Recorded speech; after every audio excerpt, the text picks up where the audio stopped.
ఈరోజు మన జీవితంలో జ్ఞాపకం చేసుకోవాలి, ఆయన వాక్ మనకి, మన పాదాలకి దీపమే ఉంది. ఆయన వాక్ని ఆధారం చేసుకుని బ్రతుకుతే దేవుడు మన జీవితంలో ఏదైనా, ఎంత గొప్ప కార్యాలైనా చేస్తాడు. ఈ మాట చెప్తున్నానండి, ఓర్పు. If you have patience, you will see what God is doing in your life. Today we rush. బైబిల్లో కూడా చూసినప్పుడు మానవ స్వభావం అంతే.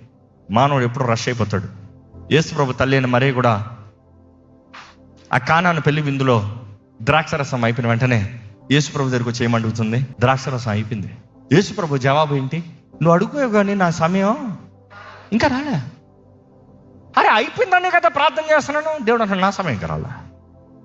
You see, God works in mysterious ways. ఆయన అడుగుల్ని మనం గ్రహించుకోవడం చాలా కష్టం. నీ జీవితంలో నీటి కనబడుతుందేమో, God is saying my time has not yet come.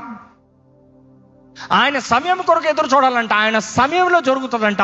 ఆయన సమయంలో జరిగించే దేవుడు. నమ్ముతున్నారా? ఆయన సమయంలో నీ జీవితంలో మేలు చేస్తాడని. Trust gone his time. ఎంతమందికి దేవుని సమయం మీద ఆధారపడే వరకు ఉన్నారు? దేవా, నీ సమయంలో నువ్వు చేయి ప్రభా, నీ సమయంలో నువ్వు ప్రభా, నీ సమయంలో నువ్వు జరిగించు ప్రభా.